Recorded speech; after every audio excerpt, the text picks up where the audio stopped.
Akasbani Imphal Ngangbam Nganthoi na pau pajari ahanbada maruiba pau Thawbal District Police amasung BSF ki apunba kangbo amana ngasi lilong hangam thabida leba miyoy amagi yumdagi WY tablet kilogram ani yauna tongan ba potlam kya phagatle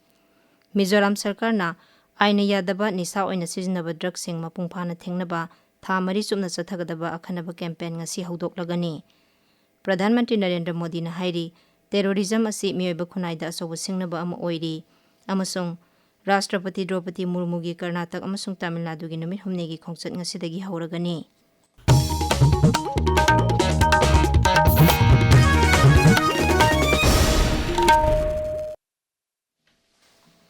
Thawbal District Police amasung BSF ki apunba kangbu amana akaknaba paw ma phangbadagi ngasi nongaramdai pung 3 lom tabada lilong hangam thabida leiba miyoy amagi yumda thiba humbagi thabak sathabada WY tablet kilogram ani henba sel oina lupa lakh ani lising mari chanipan mobile phone taruk walkie talkie set ama sanagi potlam kya marum phagat pangamle police na case ama lokatuna hiram sigi matangda thijinba hokre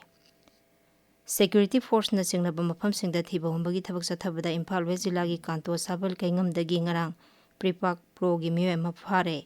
Imphal Jilla gi Lamlai Police Station gi manung chanba takhel awang lekaidagi atopa Pripak Pro gi miyoy ama sungrang phare Churachandpur Jilla gi Singhat Police Station gi manung chanba Joljam Khuldagi ngarang security force na brown sugar lalunba miyoy ani phare amaromda haukiba thangja numita Senapati Jilla gi Henbung check post ta sarok sing check tawbada Codaine cup syrup bottle sama ama phagat pangamki makha taba ain gi thabak lokhanabagi damak Senapati Police Station na case ama register tawkhre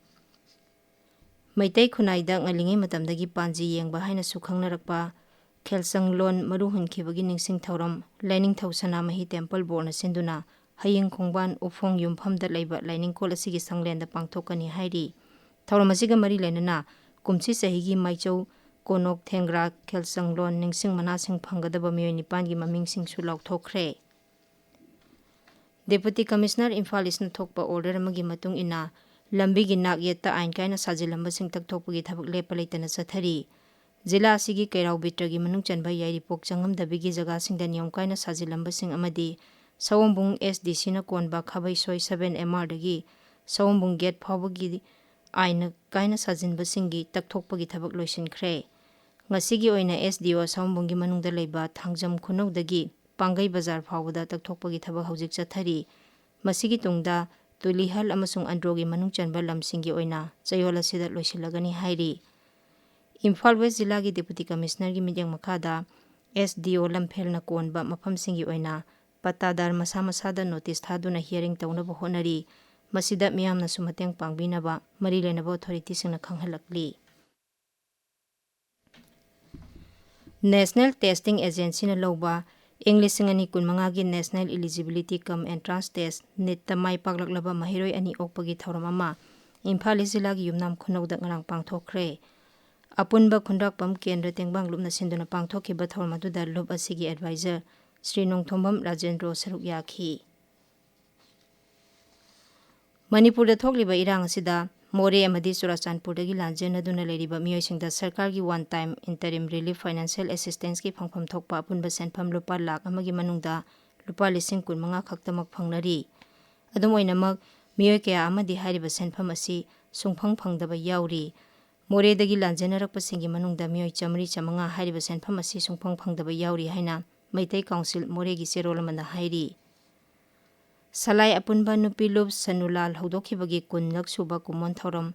chingamakha maisnam lekaida leiba 888 ta hojik pangthokli thoram aduda Manipur Human Rights Commission gi chairperson Khaidem Mani saruk yari Jiribam Jananeta Irabot Memorial Trust na sinduna Sama kunmapan suba lamyan ba hijam irabot ningsing tha hudokpagi thauramama babu parada leiba irabot ki mitamgi akoibada sit sangbaga loinana hudokre ngasigi thauramadu Jiribam Jilla gi Indian Red Cross Society gi volunteer sing saruk yakhi tungda uchara thabagi tharmamasu pangthokhi Emerging Trends in Human Resource Management haiba hiramda nongmagi oiba jati thaki oiba khananenabagi mifam ama Manipur University gi court hall da hojik pangthokli University asigi Manipur Institute of Management Studies amadi Indian Society of Training and Development ISTD Regional Center Kolkata punna khusamnaduna sinba thoram asida Manipur University ki Vice Chancellor N. Lokendra, Professor Atul Saha, National President, ISTD New Delhi na chingba miyo kya saruk yari. Lions Club of Imphal City amasung Sana Janmastan kay samtong na sinduna poster making layak pa sangdamnaba amadi quiz competition ngarang pangthokre. Sana Janmastan Club ta pangthokhiba thoramduda punna mahiro yangkhairom saruk yakhi. Mizoram Sarkar na aina yadaba nisa oina siznaba drugs sing mapungphana thingnaba tha mari chumna sathagadaba khanaba campaign ngasi haudoklagani. Campaign asi sahi asigi December 18 fawba chathagani.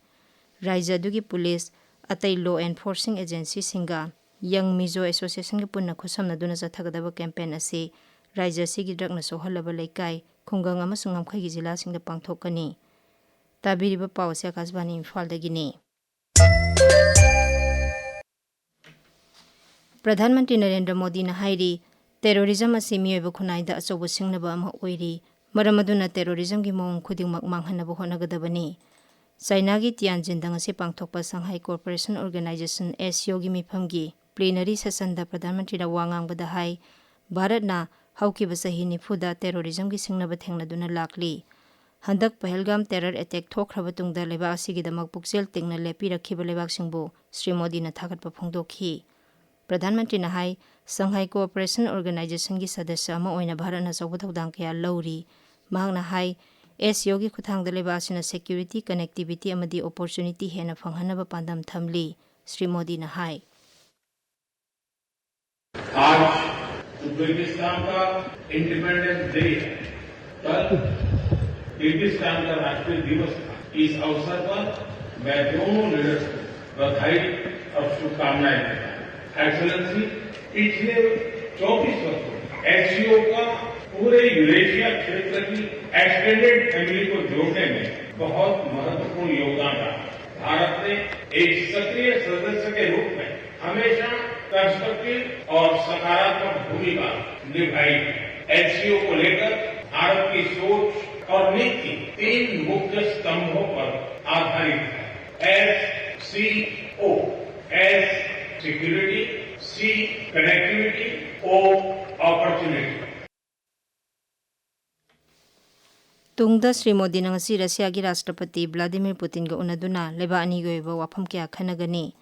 Panba yai Sri Modi na China gi Rashtrapati Xi Jinping ga ngarang unaduna leba ani gi mari hena phagathanaba wafam kya khanakhi. Bharat ki Foreign Secretary Vikram Misri na hai lusingba ani na ngarang unaba aduda leba ani gi ngamkhai lamdamda santi thambana leba ani gi mari phagathanbada sauna mateng oigani haina Sri Modi na thamkhi. Sri Misri na hai Prime Minister's first engagement was a bilateral meeting with President Xi Jinping of the People's Republic of China. This is the second meeting between the two leaders in the space of less than a year. Their last meeting was in Kazan in October last year, where they had laid down certain strategic guidelines for the development of bilateral relations. Rashtrapati Draupadi Murmu gi Karnataka amasung Tamil Nadu gi numit humni gi khongchat ngasidagi hauragani. Mysuru da leba All India Institute of Speech and Hearing gi Diamond Jubilee tharomda Rashtrapati na saruk yagani. Hayang na Chennai da leba City Union Bank ki Sama Kunsuba Foundation Day gi tharomda saruk yagani. Tiruvarur da leba Central University of Tamil Nadu gi Tarasuba Convocation da su Rashtrapati na saruk yagani. Jammu da ising chau thoktuna awaba taraba miyo kya gi relief amasung rescue operation gi thabak sing yangsinnaba Griha Mantri Amit Shah ngarang Jammu da thungkhre. Hiramasi ga mari lena nangasi Jammu gi Raj Bhavan da awang bathaki mifam pangthoktuna wafam kaya khanagani.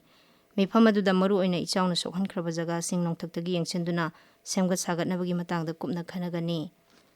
Aroibada maroiba paw amuk hanna.